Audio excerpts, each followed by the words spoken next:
ఇప్పుడే జీ5 app download చేయండి. చూడండి మీ ఫేవరెట్ టీవీ షోస్ ఎప్పుడైనా ఎక్కడైనా. అక్కడ హాస్పిటల్లో ఈవిడికి కాబోయేవాడు చావు బతుకుల్లో ఈవెన్ని కలవరిస్తుంటే ఈవిడేమో ఇక్కడ కథ చదువుతుంది.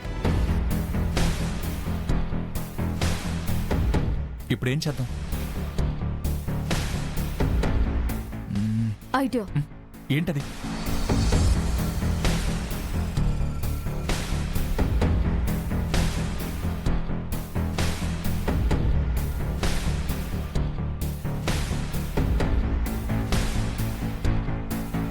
భార్యాభర్తల మధ్య ఒక మంచి సంబంధం ఏర్పడడానికి మొదటి మెట్టు స్నేహం.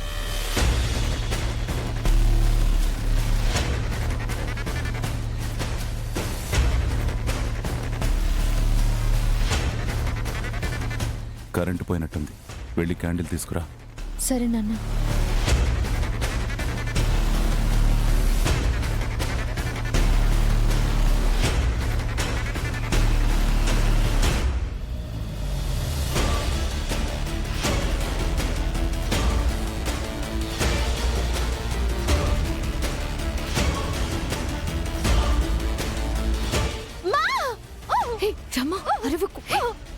నువ్వెక్కడేం చేస్తున్నావు? నువ్వు పద చెప్తాను.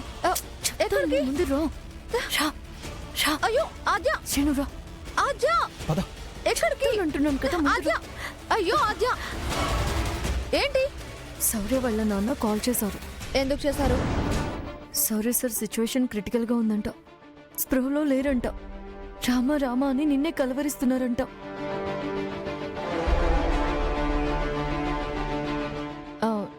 కలవరిస్తే నేనేం చేయాలి?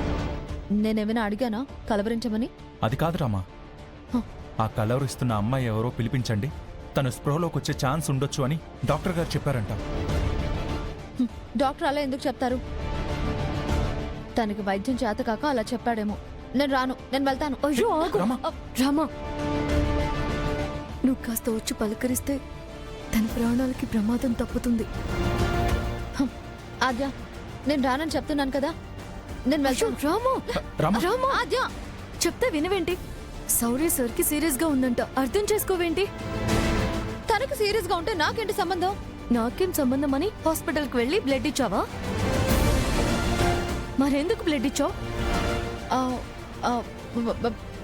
బ్లడ్ ఇస్తే ఎప్పుడు పడితే అప్పుడు వేళాపాల లేకుండా హాస్పిటల్కి తిరగాలే ఏంటి? నేను రాను, తప్పకోండి.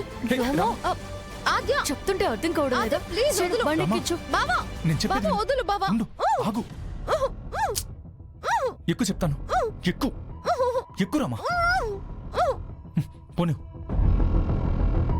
నువ్వు కాసేపు సైలెంట్గా ఉండు. నువ్వు కదలకుండా కూర్చుంటే హాస్పిటల్కి వెళ్ళి ఇంటికి వస్తాం. ఇలాగే కదిలితే ముగ్గురం హాస్పిటల్లో అడ్మిట్ అవ్వాల్సి వస్తుంది. సైలెంట్గా ఉండు. జీ5 యాప్ డౌన్లోడ్ చేసి అన్ని ఎపిసోడ్స్ పూర్తి ఉచితంగా చూడండి.